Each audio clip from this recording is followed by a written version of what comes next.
Hello everyone, my name is Ian, you're watching Big Rock Moto. Thank you so much for tuning in on this really chilly winter's day. Now, if I even so much as mutter the words adventure bike, it could be that an image of this bike, BMW's GS, is what immediately pops into your head. So I've owned this 2021 R1250GS Adventure for the past 10 months, and here's what you can expect out of today's video. The first thing we're going to do is go on a long ride together. So we're going to go on the highway, we're going to go on some twisty canyon roads, and we're going to go off-road. And I'm really going to try to give you the best possible experience of how it feels to ride this motorcycle and what its pros and cons are and what its limitations are. When we're done with the ride, we're going to come back here, we're going to talk about 3 things that I love about the GS, 3 things that I hate about the GS, why you might choose it over the competition, and then I'll close out with some final thoughts.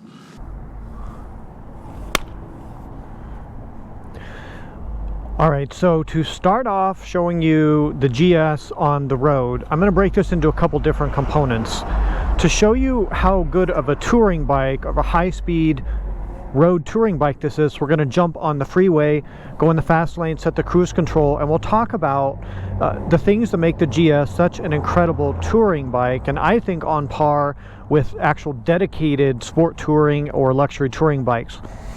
After that, we'll jump on one of my favorite canyon roads, and we'll show you how good it is like as kind of a sport bike or a sport touring bike. And then of course we'll go off-road as well. So as we're starting off here on the GS, a couple things I want to mention. So I've got the windshield in the low position. The nice thing about the BMW GS is that you can adjust the windshield here with one hand. So for highway high-speed touring, I like to go ahead and adjust the windshield up high to give better wind protection. I also have this Puig extender on here, which I'll link below in the description, which I highly recommend. It reduces the buffeting. So you can see it's got amazing wind protection. We'll talk about that when we get on the highway. So let me start this bike up, and I'll show you some of the settings I use also, and some of the ways you can configure the bike, which is one advantage that the GS has because it has electronic suspension. So let's go ahead and start the bike up. This is the Garmin Zumo XT. I have a video on how to mount that, and also I have a link below to buy that. I love the Zumo XT. So I think to change the suspension, well, first of all, let me turn my heated grips off. So here's the heated grip controls. You've got handlebar settings 1 through 5, and then you've also got seat heating on this bike because it's a 2021, 5 levels of seat heating. The passenger seat is also heated. So we'll go ahead and also you can hold down this button to turn that off entirely. The dashboard is nice and crisp and clear. Again, I'm probably talking too much. Let's go ahead and start the bike up.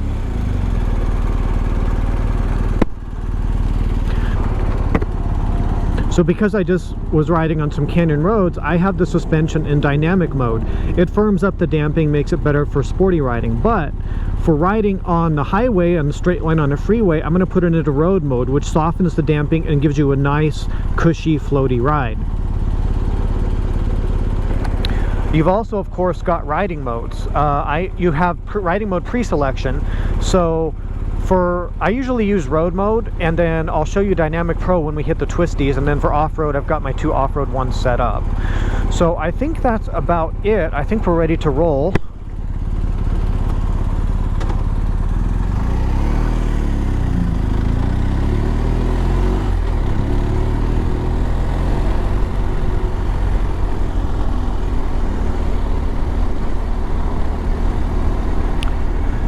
If you ride one of these 1250s for the first time, one of the first things you're going to notice is the torque. Let me actually put the bike in too high of a gear and show you what I mean.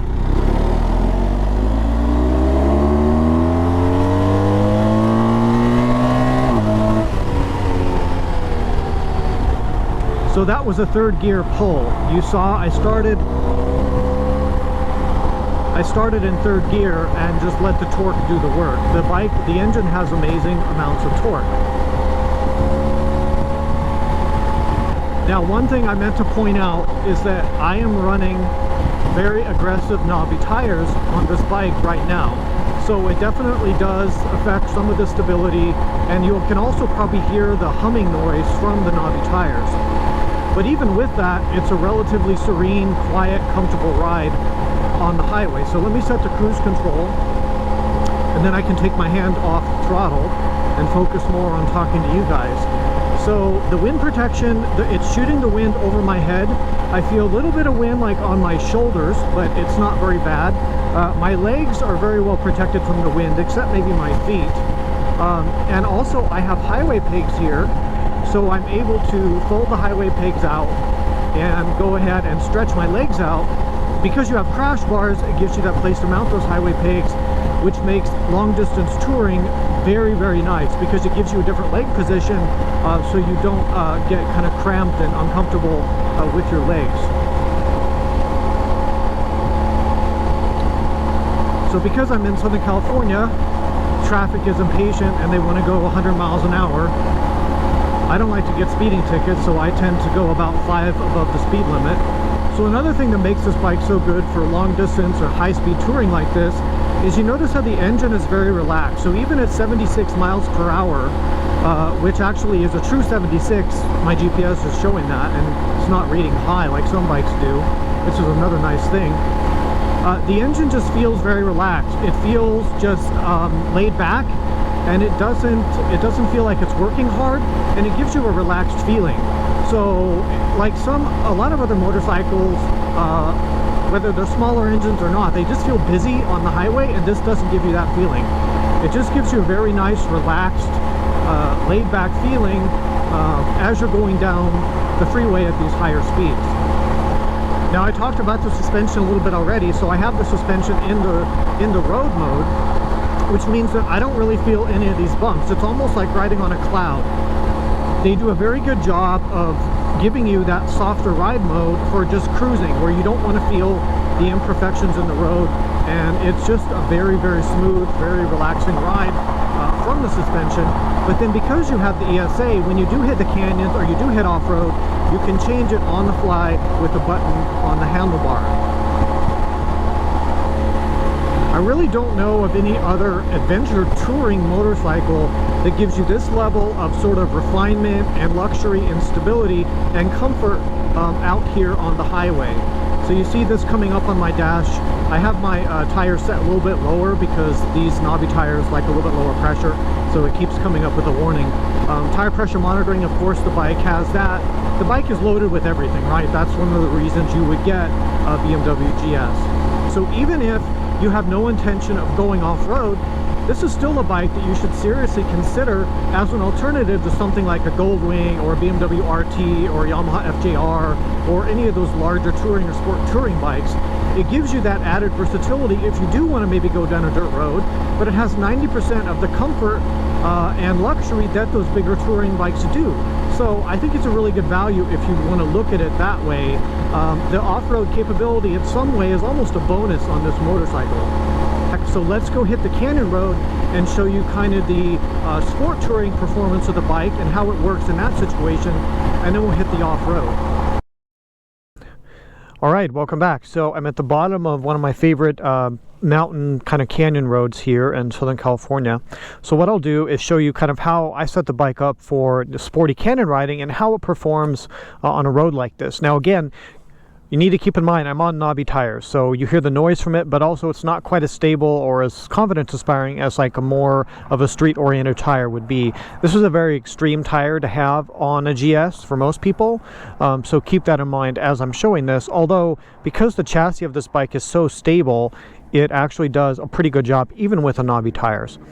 So a couple notes for, you know, when you get off the highway and you're going to hit the canyons or smaller roads, you can take the windshield down, which I've done real easily, and you can even do that while you're riding, just not at too high of a speed because there's kind of a lot of wind pressure against it sometimes to adjust it.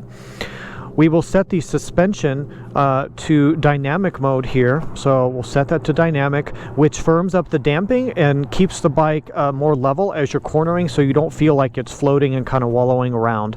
There's a dramatic difference on this bike between the road suspension mode and a dynamic suspension mode. Now, one complaint I do have is I wish there was more customization for the suspension settings. When I rode the Africa Twin recently, the Adventure Sports, you can fine-tune the damping and the preload just how you want it. You cannot do that with this bike. It does have different settings. You know, you've got rain mode, you've got the enduro mode, and then you've got the 2 suspension modes that you can switch between in each mode to make it firmer or softer, but that's not very much choice, and I really wish there was more choice there.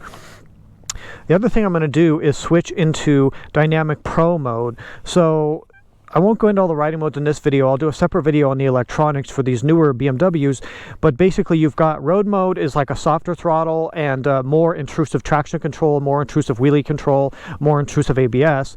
And then something like Dynamic Pro, it dials the safety systems back a little bit, lets you have a little bit more fun, and it also changes the throttle response. However, you can customize these riding modes, so if you want Dynamic Pro to have more of a softer throttle response, you can do that.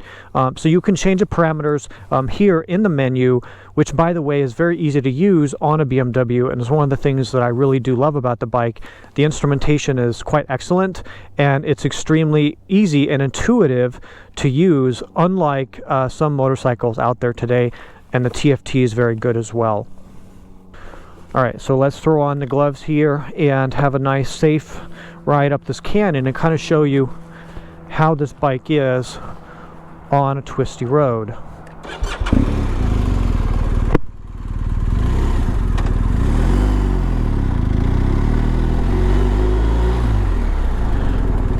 The difference in the suspension is crazy between road mode and dynamic. I can already feel how much firmer it is.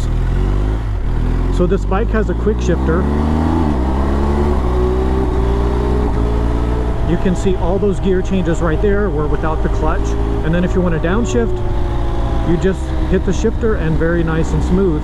The only complaint I do have about the quick shift is that like second gear quick shift, like between first and second or sometimes second and third, is a little bit clunky, but when you're in the higher gears like this, it's pretty smooth. It's not maybe as smooth as like a sport bike, but it's really not bad.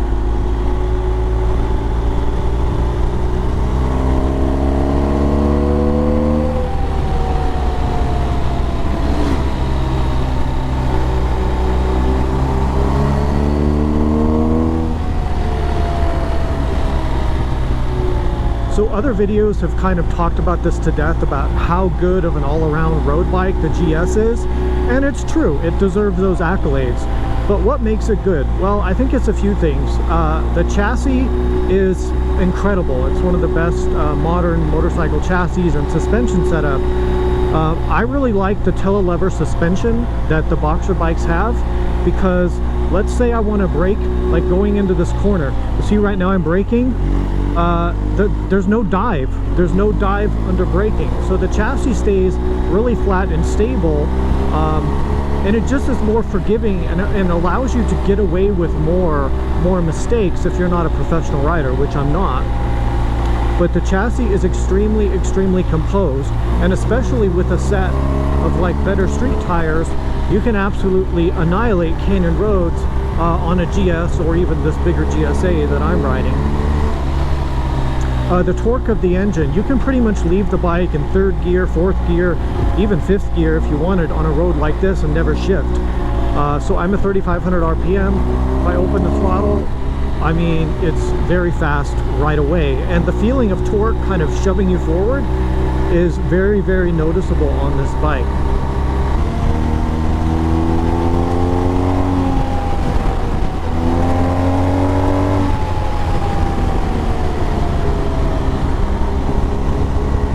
It's easy to get going fast on a GS. So I have mentioned the brakes before, but let me just show you. The brakes on this bike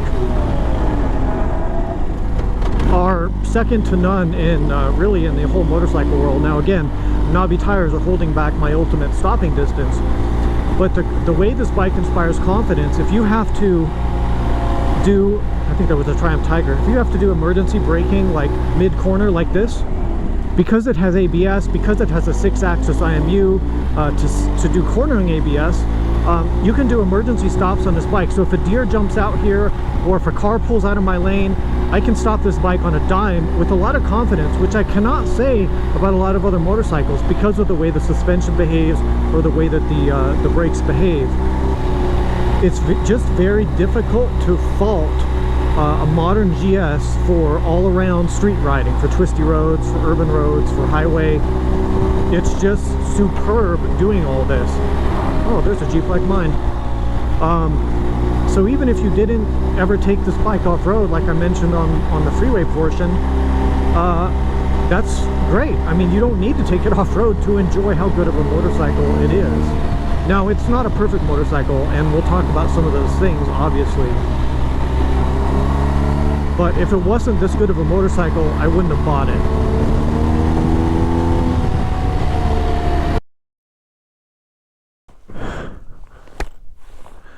There's what we want to see. Pavement ends. It's a good sign to see when you're on an adventure bike. So here's what we're going to do for this off-road segment. I'm going to take you on some of this higher speed kind of gravel road and show you how the bike performs in that situation, talk about the pros and cons, and then we'll go in some tighter, a little bit more technical, rough, slower trails, and we'll talk about the pros and cons of the GS in that situation. So without further ado, let's jump on here and let me show you a couple things that I like to do before setting off in the dirt on the GS. Okay, so the only thing that I really need to do, one of the things that I really like about the GS is how they have the electronics set up and how easy it is to change your modes. And you can even do this while you're riding. You don't even have to stop, although you do have to close the throttle. So we talked about the riding modes before, and you can customize them. But there's two different modes that I will use for riding in the dirt. The first is Enduro, all right, and the second would be Enduro Pro.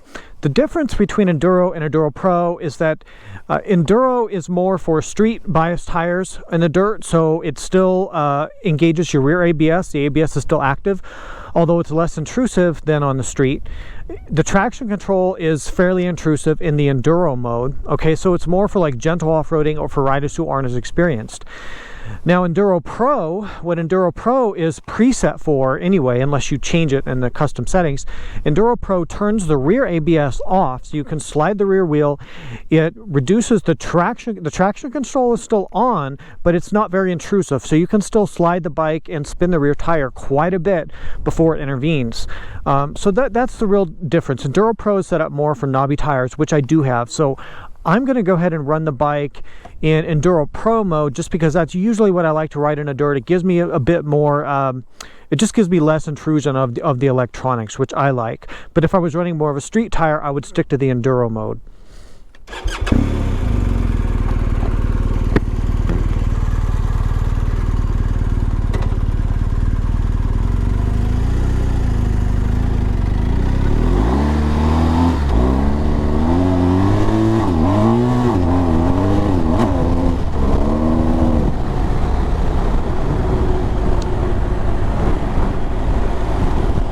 So you probably already guessed this, but the GS is very good. The GS is very good at this kind of high-speed gravel riding. Now don't try that at home. I don't recommend going 90 miles an hour in the dirt on a 600-pound adventure bike, but this bike is more than capable of doing that. You see how the Enduro Pro mode, it allows you to open the throttle all the way, and it hooks up very, very well. It just gives you enough traction control to kind of keep you from stepping out too crazy, but it gives you a lot of control over the bike. In terms of the braking power, see, I am sliding the rear there, but the brakes, just like on the street, the brakes work very well off-road. Now, we will talk about the telelever suspension and kind of how that works in the off-road situations, because it's a mixed bag, good and bad, in my opinion.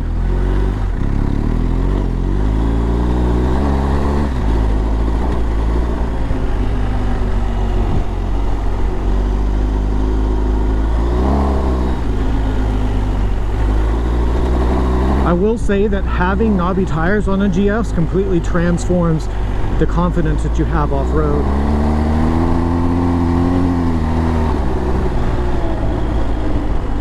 It's fun to do this because, okay, let's open the taps a bit.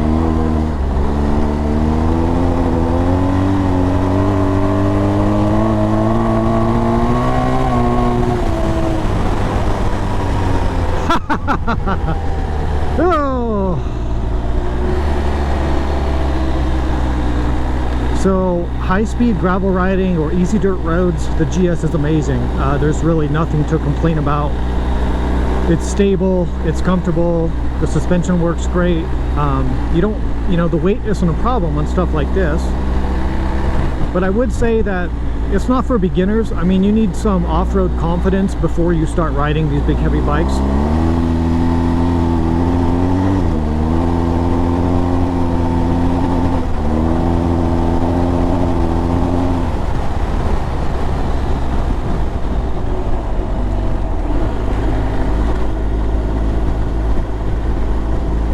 So if this is the kind of off-road riding that you want to do, then a GS should be very high towards the top of your list. It's very good for this.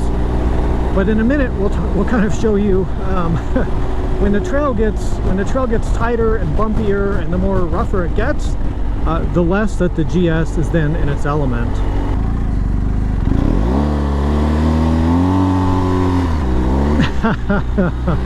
Oh, it's fun to get sideways on these big adventure bikes.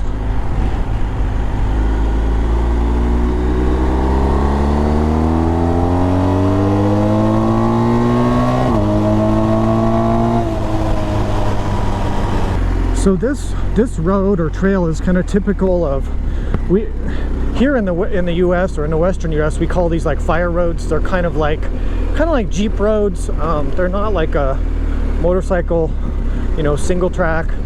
Oh, it's kind of sandy and rutted out here.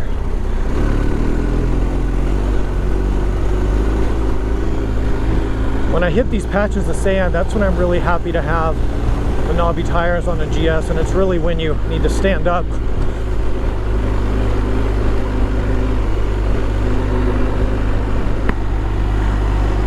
So maybe we should start by talking about the telelever suspension. So the telelever makes the GS very unique among adventure bikes. And while I love the telelever on the street because of just the very predictable handling and no front end dive under braking, off-road it's a mixed bag. What I like about the telelever off-road is that when you're under braking, especially if you're like coming downhill, and maybe you're standing up and you're under braking, the whole motorcycle stays very, very level and it doesn't pitch forward. So the handling is very predictable and very kind of consistent because of the way the telelever reacts under braking. So let me kind of show you. See, I'm standing up and braking, but the motorcycle's not diving forward. See? And so what it allows me to do is, well, first of all, also the other thing I like is the linked brakes. So because it has linked brakes, I can, instead of trying to find, the rear brake lever with my foot, which can be hard sometimes when you're standing up, I just like to use the front brake. Because it's linked, it applies both the front and rear brake. So it makes it easy to ride when you're standing up. Now getting back to the telelever suspension. Even though this bike has a lot of suspension travel, like almost 9 inches of travel front and back, which is a lot for a motorcycle of this size, and it makes good use of that travel, what you feel with the telelever once you spend some time with it and compare it to other motorcycles is that it feels kind of disconnected and kind of vague. It's hard to kind of feel what's going on from the tires and from the front end of the bike. So you feel like there's stuff happening down there and things are kind of shaking and rattling, but you don't have a very good feel for like how much traction you have. It just feels strange over bumps, and it also doesn't deal very well with like larger ruts or larger rocks or larger impacts. It kind of crashes through larger impacts, and it just overall feels kind of disconnected. Like riding through those rocks right there, I just don't have a good feel of what's going on underneath the bike. So while it does a very admirable job of coping with rough off-road terrain for a motorcycle of its size and weight, it does feel a bit disconnected, which really saps, for me anyway, saps some of my confidence and willingness to push the bike more towards its limits. So I'm not good enough to really ride this bike at its limits. Some people are, but I just find that, you know, the weight of the bike, the size of it, the bulk of it, and a little bit of that disconnected feeling from the telelever, like you're seeing right now, is it doesn't allow me to ride quite as confident as I would be on a lot of other adventure bikes with a traditional front fork setup.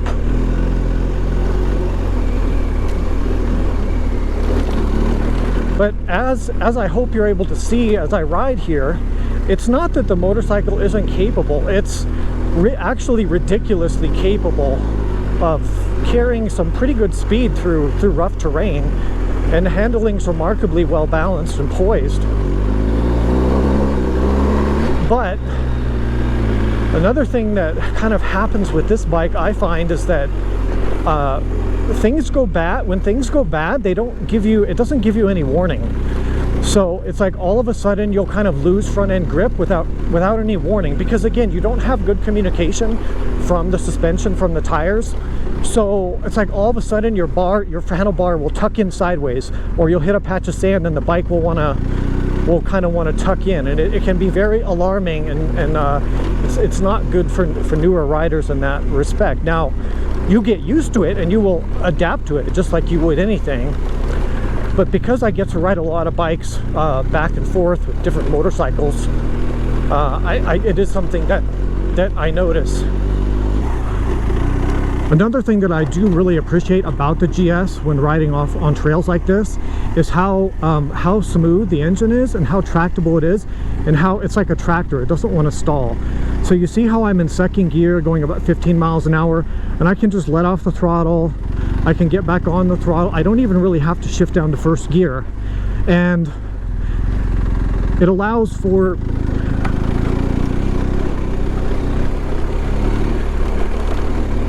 what that does, it allows for less shifting, but also it doesn't want to stall. So I can just like ride through these rocks and these ruts here. I can leave it in second gear, and the engine doesn't want to stall out. I think it was the Harley, the Pan America that I was riding recently, and if I rode like this on the Pan America, the motor would want to stall out a lot. But the GS has very good, very smooth fueling, I guess is what I'm trying to say. The fueling is so smooth, and because that's so much low end torque, that in second gear like this, I could even put it in third gear, it just kind of tractors through the terrain,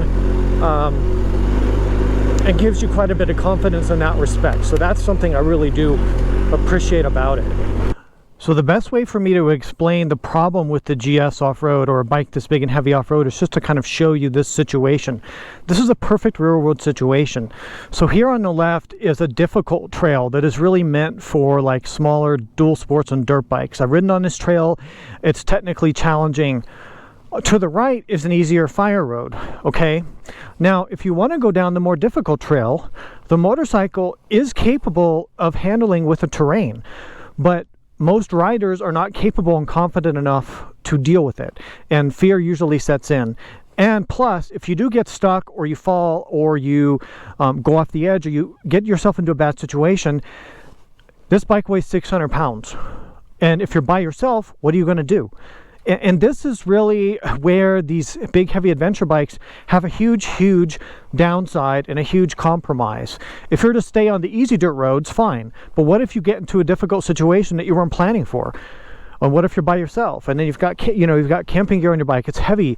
So let me just show you kind of what I mean. Now, I'm not going to go too far down this trail because honestly, I'm not confident in my ability to get through here without crashing the bike. Because last time I came through here on an adventure bike, it didn't go very well, to put it mildly. So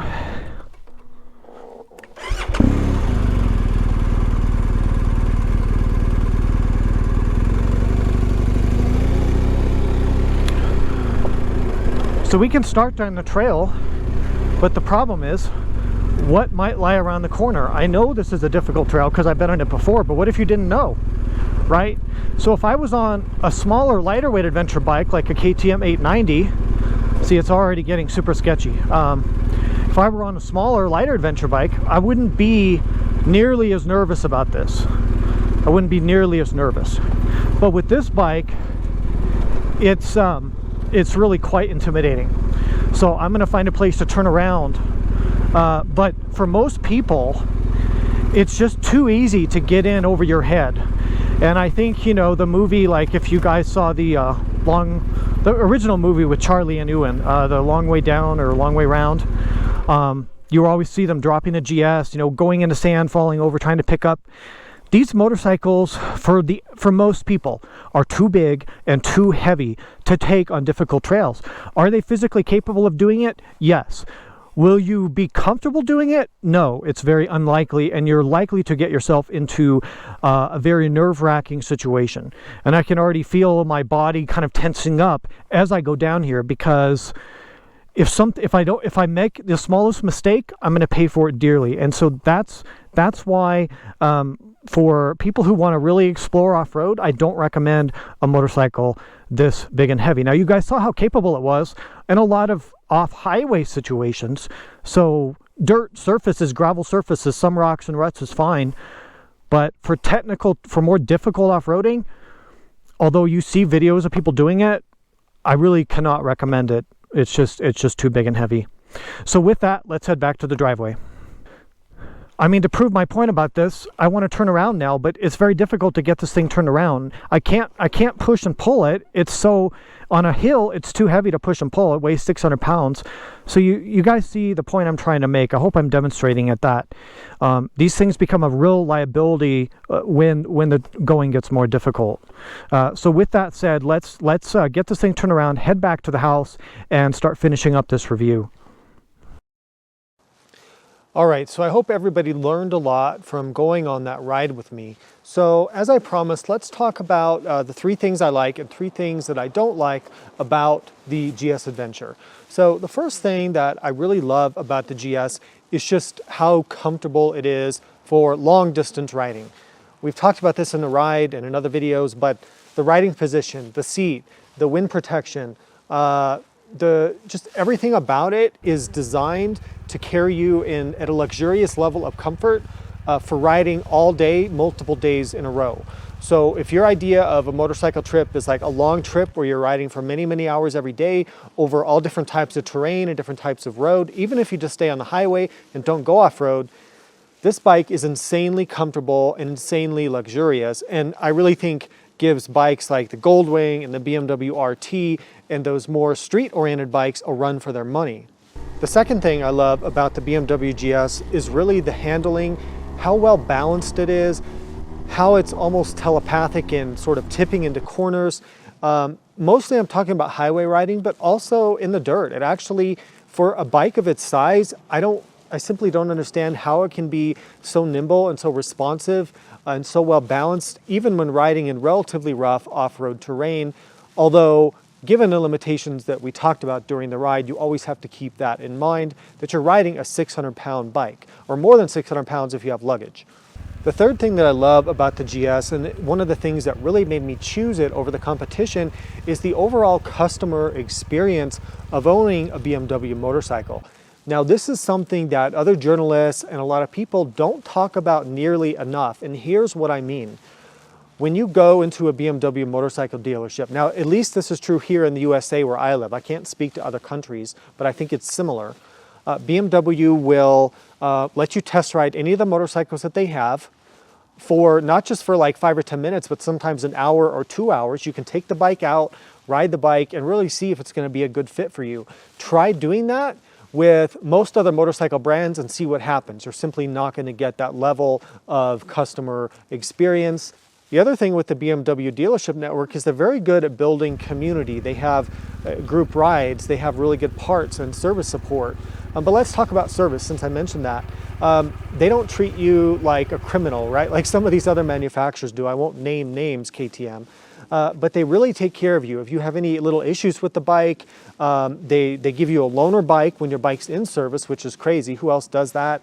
They're very nice about it, and they just take care of you and the motorcycle and make sure that you have a good experience.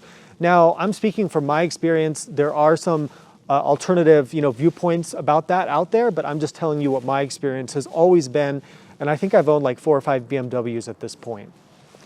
The other thing about the ownership experience is that this bike has a 3-year, 36,000 mile warranty, which is longer than just about any other motorcycle manufacturer. So you can buy one of these new, and even though you've got all the complication and all the stuff going on, I don't have to worry about any of it for at least 3 years or 36,000 miles, which gives me a lot of peace of mind that I'm not going to have any unexpected repair bills.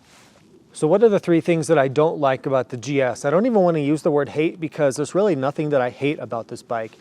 The first thing that I don't like is just, and we've kind of beat this already to death, is the size and the weight of the bike. Now, a lot of it is because of what it is. You can't blame the bike for weighing what it does. It's got an 8-gallon fuel tank. It's got, every possible feature on it. It's a huge motorcycle that's meant for long distance riding. So yeah, it's going to be heavy and it's going to be big. But that size, in my opinion anyway, really limits its ultimate capability and sort of the ultimate comfort level of really exploring, those deep off-road trails where you might get in over your head, especially if you're riding by yourself. If you're riding with friends, if you're riding with a group, you have people to help you pick the bike up or drag it out of a ditch, that's better. But I ride by myself a lot, and I'm simply not going to go into really technical riding situations by myself because this motorcycle, it's too intimidating for me. It's too large and too heavy, and I don't want to get in a bad situation by myself, whereas I would do more of those trails by myself on a smaller adventure bike.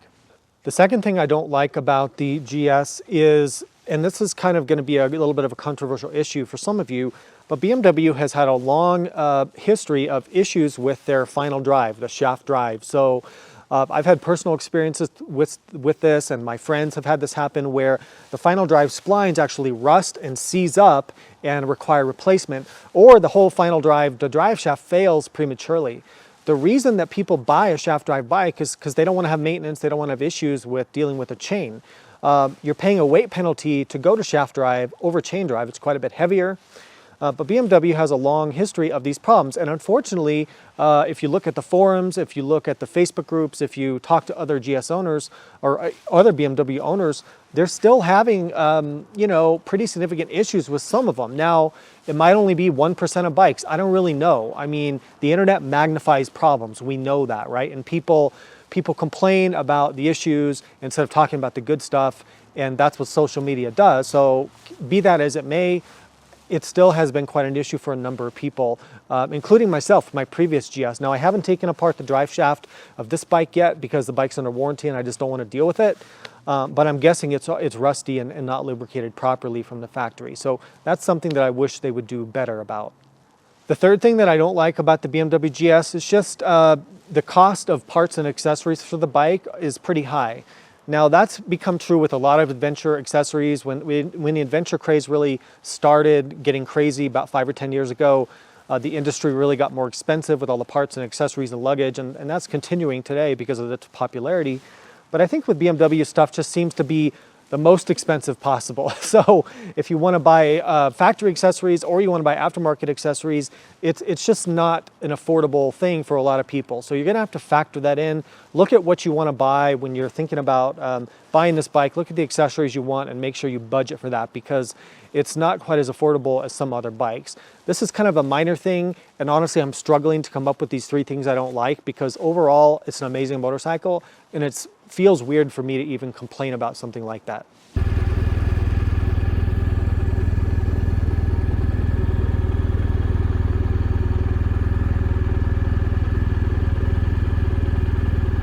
So let's talk about some of the competition for this bike. So the adventure market in motorcycles is expanding every year.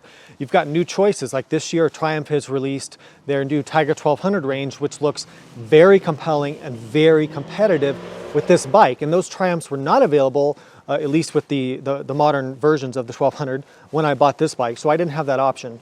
There's a lot of other choices as well. But I would say that if you still are looking for that full size, like, high power adventure bike, it's really hard to think of bikes that are a better all around overall package than this, simply because of the handling, the balance, the features, the comfort, the refinement, the fit and finish, everything put together, and combine that with the warranty, the customer experience, the dealer support. It's a compelling package if you have the funds to purchase a bike like this, and if that's the kind of riding you want to do. It's very, very hard for me to think of something that I would recommend over this bike. There's a few things that make the GS really unique versus just about every other motorcycle. One is the Boxer engine. A lot of people love the Boxer, some people don't like it. I'm a fan of it. I like the way it sounds, I like the smoothness of it, I like the torque. The torque is very impressive, as you've seen. I like how it keeps the weight low in the bike. I even like how it looks. And I also like the Boxer because when you tip the bike over, it doesn't fall over all the way. I mean, yes, you have to have a good crash bar, which we've talked about before in other videos, but it doesn't tip over all the way, it's easier to pick up. So I'm a fan of the Boxer, that makes it unique. The other thing that makes it unique is the telelever suspension. So when you're on the brakes, the suspension doesn't dive. Also, it just maintains really neutral and balanced handling in all riding conditions and gives you that margin of safety and margin of error that a lot of other motorcycles don't, and just makes for a really refined, luxurious, and fast riding experience. The other thing that makes the bike somewhat unique is that it does have a shaft drive. Now, that's a little bit less so. There are competitors on the market now, like the new Triumph Tiger 1200. The Yamaha Super Tenere also have a shaft drive, so that doesn't make it quite as special, but it does have that shaft drive, and a lot of bikes don't. So that's another thing that it might push you towards the GS over those other bikes. Final thoughts on BMW's R1250GS Adventure. The GS delivers on its promise of a luxurious, refined, high-end, fast, good handling, good looking, well-finished adventure touring bike. But you have to keep in mind that when I say adventure touring with the GS, it's adventure with a lowercase a and touring with a capital T. And here's what I mean. You can have some adventure with this bike, and a lot of people are skilled enough to have a big adventure with this bike off-road, but most people are not. As I've shown in this video and others, if you want to explore deep off-road and difficult terrain, I'm sorry, but there are just a lot of better choices that are lighter weight and easier to manage. The reason that you buy something like this is because your emphasis is on long-distance comfort, long-distance touring, highway riding, with some off-roading thrown in. And for the 1 or 2% of you, you can take this anywhere off-road and that's fine. But for the 98% of you, like I said, if you want to do a lot of off-roading, you're better served by looking at a smaller motorcycle. I believe that this bike really should be viewed more as an alternative to bikes like BMW's own RT or Honda Goldwing or Yamaha FJR or some of the other sport touring or standard high power motorcycles that don't have any off-road capability. So what I mean is that if you get this, and this costs the same about as a lot of those bikes I just mentioned, if you get this, you get that off-road ability as a bonus. You get the ruggedness as a bonus on top of the touring capability. You might give up 10 or 20% of wind protection or ultimate comfort or amenities compared to some of those bikes, but I think that's a worthwhile trade-off to get the ruggedness that the GS offers. And so there's so many street riders or touring riders who are out there on GSs after owning more traditional sport touring or touring bikes simply because it gives a more versatile overall package for the same amount of money. Thank you all so much for watching. I hope this review was useful. If it was, please support the channel, and there's ways to support the channel below in the description and in the comments. So thank you all so much for watching. Please ride safe, and we'll see you out there.